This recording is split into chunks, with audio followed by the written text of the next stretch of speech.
وَقُلْ جَاءَ الْحَقُّ وَزَهَقَ الْبَاطِلُ إِنَّ الْبَاطِلَ كَانَ زَهُوقًا. الحمد للہ وکفى وسلام علی عباده الذین اصطفى اما بعد. اللہم الہمنی رشدی واعذنی من شر نفسی. سامعین، ابھی چند دنوں پہلے بھوپال میں جماعتی بھائیوں کے امارتی طبقے کا سالانہ اجتماع ہوا. یہ بھوپال کا 77واں اجتماع تھا. جماعتی بھائیوں کا یہ 4 روزہ جوڑ 8 دسمبر سے 11 دسمبر تک منعقد ہوا، جس میں اخباری بیان کے مطابق کم و بیش 10 لاکھ افراد شریک ہوئے. عام طور پر یہ جوڑ ماہ نومبر میں ہوتا ہے، مگر صوبائی الیکشن کی وجہ سے اس مرتبہ 1 مہینے آگے دھکیل دیا گیا. بہرحال یہ اجتماع جماعتی دھوم دھام اور روایتی تام جھام سے ہوا. اس کی بعد نشستوں میں نظام الدین سے وابستہ جماعتی بھائیوں کے امیر المومنین فی العالم علامہ سعد کاندلوی نے بطور خاص شرکت کی اور ان کے بیانات بھی ہوئے. مجھے کسی بھی طرح کے اجتماعات سے کوئی دلچسپی نہیں ہے. بھوپال کا اجتماع کب شروع ہوا کب ختم ہوا مجھے پتہ ہی نہیں چلا. جب بعض احباب نے بتایا تو بات کھل کر آئی. میں نے سوچا کہ علامہ سعد کاندلوی نے بھوپال کے اس اجتماع میں متنازع بات برائے نام ہی کہی ہوگی، اس لیے میں نے بھی کوئی توجہ نہیں دی. لیکن ایک صاحب نے 18 منٹ کا ایک آڈیو بھیجا. وقت نکال کر پورا سنا تو میری حیرت کی انتہا نہ رہی کہ ان کے بیان کا یہ پورا حصہ ہی فضول نتائج کا مظہر ہے. میرے دل نے کہا کہ اس بیان سے اللہ جانے کتنوں کا ایمان خراب ہوا ہوگا اور نہ جانے کتنے مزید متاثر ہوں گے. اس لیے اس بیان کا علمی جائزہ لینا ضروری ہے. سو میری یہ پیشکش اسی قبیل سے ہے. ہونا تو یہ چاہیے تھا کہ اسلام کی صحیح ترجمانی عوام کے سامنے کی جاتی اور دین کا اصل پیغام امت میں نشر کیا جاتا. اس طرح کی محفلیں روز روز منعقد نہیں ہوا کرتی، مگر اللہ کے اس بندے نے 10 لاکھ بندگان خدا کو اپنے باطل اجتہادات اور فاسد مزعومات کے مزید اسباق پڑھا دیے. اسی لیے میں کہتا ہوں کہ جماعتی اجتماعات میں خواہ وہ چھوٹے ہوں یا بڑے، غیر جماعتی ممتاز علماء کا بیان ضرور ہونا چاہیے اور جماعتی علماء کے بیانات کی کڑی نگرانی بھی ہونی چاہیے. سامعین، علامہ سعد کے اس بیان کی بنیاد وہ حدیث ہے جو حضرت یحییٰ اور حضرت عیسیٰ علیہ السلام سے متعلق ہے.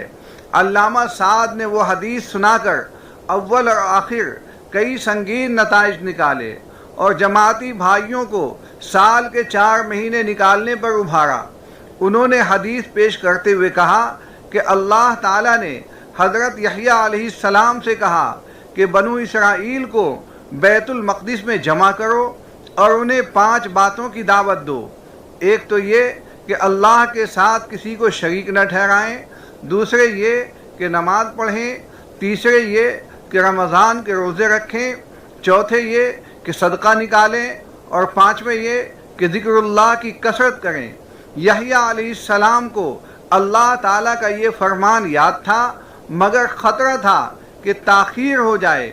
اسی دوران حضرت عیسیٰ علیہ السلام نے کہا کہ اے یحییٰ، اللہ نے آپ سے بنو اسرائیل تک 5 باتیں پہنچانے کا حکم دیا تھا، اگر آپ چاہیں تو میں ہی پہنچا دوں. حضرت یحییٰ نے فرمایا کہ نہیں، میں خود پہنچاؤں گا. اگر اللہ کا پیغام میں نے نہیں پہنچایا تو اللہ تعالیٰ مجھ پر عذاب بھیج دیں گے اور مجھے زمین میں دھسا دیں گے. سامعین، یہ تو رہی سعد کاندلوی کی بیان کردہ حدیث. اس کے بعد علامہ کہتے ہیں کہ اس حدیث میں قتال کا ذکر کہاں؟ پھر کہتے ہیں کہ یہ 5 کام جو یحییٰ علیہ السلام نے کیے تھے یہ ہر مسلمان کو کرنا ہے اور اللہ کا امر سمجھ کے کرنا ہے. پہلے منافقین کہا کرتے تھے لا تنفروا، اور اب مسلمان کہتے ہیں لا تنفروا. اسی حدیث کے پیش نظر ان کے اس بیان میں کئی عجیب و غریب ملفوظات بھی آ گئے ہیں. جن میں سے چند آپ بھی سنیے۔ نمبر 1، بیت اللہ کی ایک نماز کئی نمازوں سے افضل ہے، اور حرمین شریفین کی نماز سے افضل اللہ کے راستے میں نکلنا ہے۔ نمبر 2، سوشل میڈیا کے ذریعے دین پھیلانا معصیت اور گناہ کا کام ہے۔ یہ قابل استغفار گناہ ہے۔ جو لوگ سوشل میڈیا کے ذریعے اسلامی تعلیمات عام کرتے ہیں انہیں اس بڑے گناہ پر اللہ سے معافی مانگنی چاہیے۔ سوشل میڈیا کے ذریعے دین پھیلانا نہ دعوت ہے، نہ تبلیغ ہے، نہ تعلیم ہے، بلکہ وہ تو ایک تماشا ہے۔ اپنے بدن کو استعمال کیے بغیر نماز ادا نہیں ہو سکتی، تو اپنے بدن کو استعمال کیے بغیر دعوت کا کام کیسے ہو سکتا ہے؟ لہذا دعوت کا کام وہی ہے جو اپنے گھر سے نکل کر انجام دیا جائے۔ نمبر 3، مسجد کے ماحول کے بغیر نہ ہدایت ہوگی، نہ تربیت ہوگی، نہ عمل کرنے کی استعداد پیدا ہوگی۔ 24 گھنٹے مسجد کو دیے جائیں گے تبھی ہدایت کا راستہ مفتوح ہو سکتا ہے، او کما قال۔ نمبر 4، اللہ کے راستے میں نکل کر دعوت دینے پر اللہ تعالیٰ اسے نبیوں، صدیقوں، شہداء اور صالحین میں لکھ دیتے ہیں۔ نمبر 5، خروج اقامت دین کے لیے ہے، اور انبیاء کی بعثت بھی اقامت دین ہی کے لیے ہوتی ہے۔ خروج دعوت کا قوام ہے۔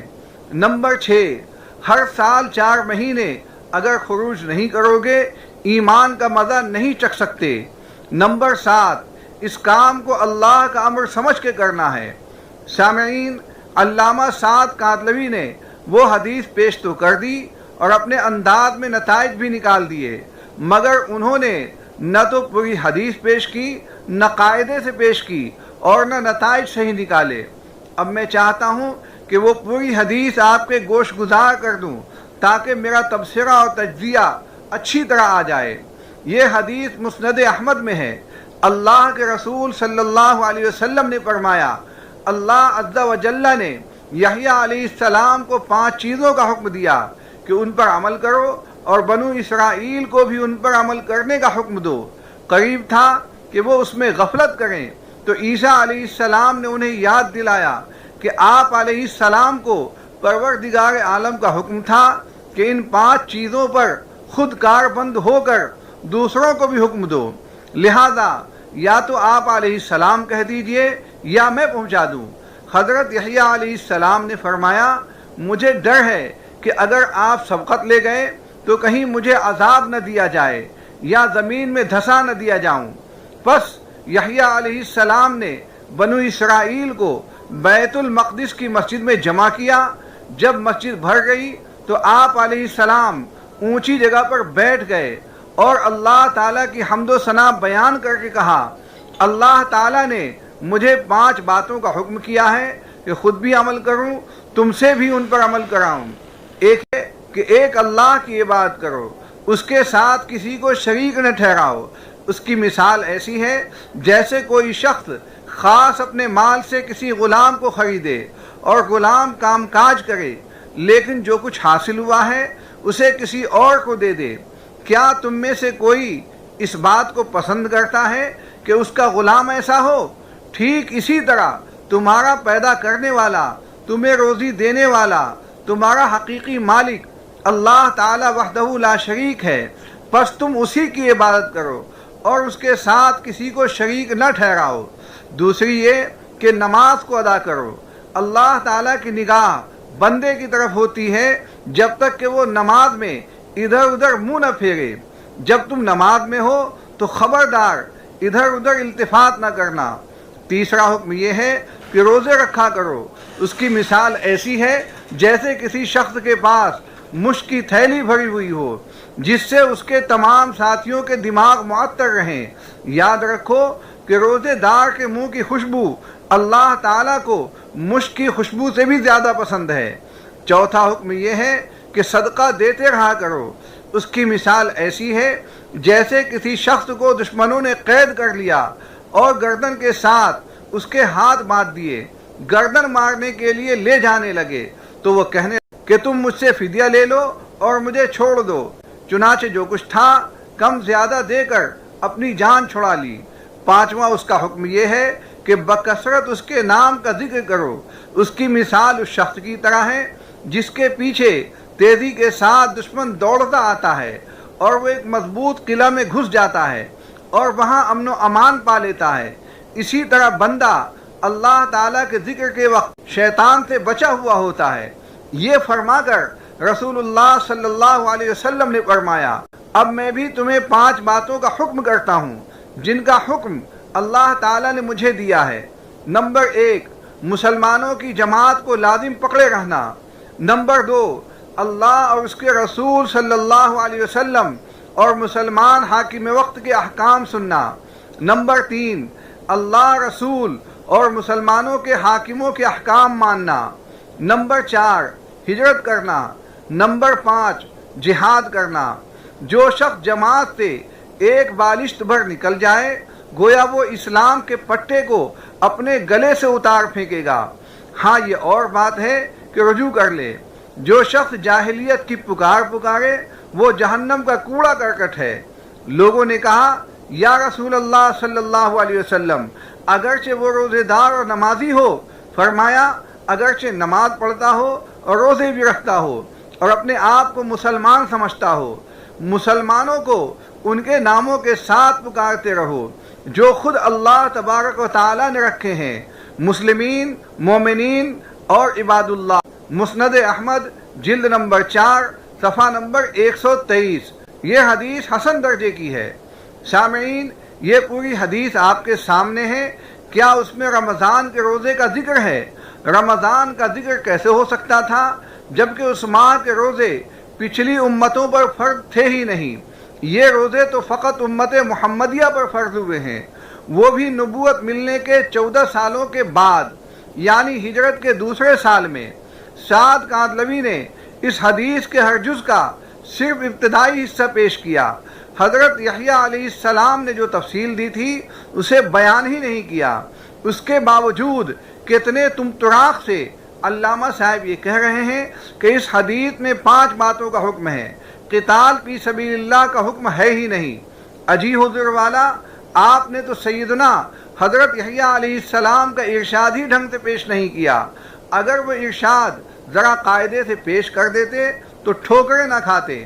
اسی حدیث کے اخیر میں ہمارے آقا و مولا رسول خدا صلی اللہ علیہ وسلم کا اہم پیغام بھی تھا۔ آپ نے اسے ہی چھوڑ دیا جو کہ اصل تھا، حالانکہ حضور صلی اللہ علیہ وسلم نے حضرت یحییٰ کا یہ واقعہ اپنا پیغام سنانے کے لیے ہی سنایا تھا۔ اس پیغام میں صاف ہے کہ حضرت یحییٰ علیہ السلام نے یہ 5 باتیں کہی تھیں، اور میری بھی 5 باتیں ہیں جو ان سے مختلف ہیں۔ ان میں سے ایک تو اللہ، رسول اور مسلمان حاکموں کی بات سننا۔ نمبر 2، ان کی بات ماننا۔ نمبر 3، جہاد کرنا۔ نمبر 4، ہجرت کرنا۔ نمبر 5، جماعت اور باہمی اتفاق سے رہنا۔ علامہ صاحب اگر پوری حدیث نقل کرتے تو اس میں قتال فی سبیل اللہ بھی نظر آ جاتا۔ افسوس کہ جہاد کا معنی ہی بدل دیا گیا۔ جہاد کی آیتیں اور حدیثیں اب تبلیغی جماعت پر فٹ ہونے لگی ہیں۔ ہجرت کا معنی بھی بدل دیا گیا۔ تبلیغی جماعت میں نکلنے کو ہی ہجرت کہا جانے لگا ہے۔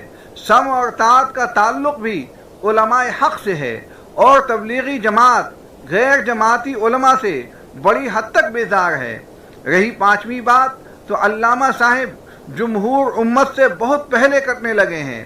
کاش کہ علامہ مسند احمد کی یہ پوری حدیث نقل کر دیتے تو خراب استنباط اور برے نتائج سے 100% بچ جاتے۔ سامعین، اس حدیث سے نتیجہ اخذ کرتے ہوئے علامہ کاندلوی نے یہ بھی کہا ہے کہ ان 5 کاموں کے ترک پر اللہ تعالیٰ نے خسف یعنی زمین دھسا دینے کی دھمکی دی ہے، جبکہ قتال چھوڑنے پر ایسی کوئی دھمکی نہیں ہے۔ اب آپ خود سوچئے کہ اس حدیث میں ایسی کسی دھمکی کا تذکرہ ہے؟ عذاب اور زمین میں دھسنے کا یہ خوف سیدنا حضرت یحییٰ علیہ السلام کا اپنا ہے۔ ہر نبی انتہا سے زیادہ ذمہ دار ہوتا ہے اور اپنے فرض منصبی میں کوئی کوتاہی نہیں کرتا۔